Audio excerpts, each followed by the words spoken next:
Hi guys, welcome to our channel. Nikhil అన్న తోపు దమ్ముంటే ఆపు. ఈ విషయం మేమంటుంది కాదు, డైరెక్ట్గా లైవ్లో టేస్టీ తేజ నిఖిల్ని అంటున్నాడు. ఇక అసలు విషయానికి వస్తే రాత్రి నుంచి టేస్టీ తేజకి చాలా తలనొప్పి వస్తుందట. ఇక బిగ్ బాస్ నాకు తలనొప్పి వస్తుంది, ప్లీజ్ ఒక ట్యాబ్లెట్ ఇవ్వండి అని అడిగితే ట్యాబ్లెట్ పంపించినా సరే టేస్టీ తేజకి తలనొప్పి తగ్గలేదట. ఇక హౌస్లోకి వచ్చిన తర్వాత వీళ్ళందరినీ చూసి నాకు తలనొప్పి ఎక్కువైపోయిందంటూ పొద్దున్నే లైవ్లో కామెడీ చేస్తున్నాడు.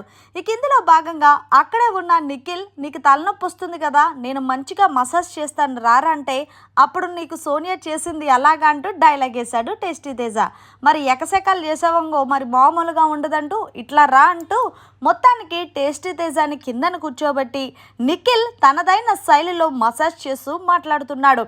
ఇక రే తేజ, నువ్వు హౌస్లోకి రెండోసారి ఎందుకు వచ్చావురంటే, మీరెందుకు వచ్చారు అంటే, మేము మొదటిసారి ఇచ్చాంరా, నువ్వు రెండోసారి దేనికి వచ్చావంటే, నేను కప్పు తీసుకెళ్ళడానికి వచ్చానంటూ తేజ మాట్లాడుతుంటే, మేము మాత్రం చెప్ప తీసుకెళ్ళడానికి వచ్చామంటూ నిఖిల్ పొద్దున్నే కామెడీ చేస్తున్నాడు. ఇక పక్కనే ఉన్న గంగవ్వ, ఆపండ్రా మీ గోల, ఇక్కడ అందరూ కప్పుకే వచ్చారు కదా, ముందడికి తలనొప్పి వస్తుందని కదా, అదేదో ఆ మదన చెయ్యి అంటూ నిఖిల్కి చెప్తుంది. అయితే టేస్టీ తేజ అంటున్నాడు, ముందు ఎక్కడన్నా బార్బర్ షాప్లో పనిచేసావా నిఖిల్ అంటే, చేశాను రా చిన్నప్పుడు ఎప్పుడో అంటూ కామెడీ చేస్తున్నారు.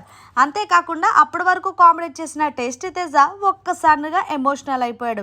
ఏదేమన్నా నిఖిల్ భయ్య, హౌస్లో ఉన్న వాళ్ళకన్నా నువ్వు చాలా బెస్ట్ అంటే, ఇక అవినాష్ కూడా అదే అంటున్నాడు. హౌస్లో ఉన్న వాళ్ళు మన దగ్గరకు వచ్చి మాట్లాడడానికి ఇబ్బంది పడుతున్నారు, కానీ మనతో నిఖిల్ ఒక్కడే బాగా మాట్లాడుతున్నాడంటూ చెప్పుకొచ్చింది.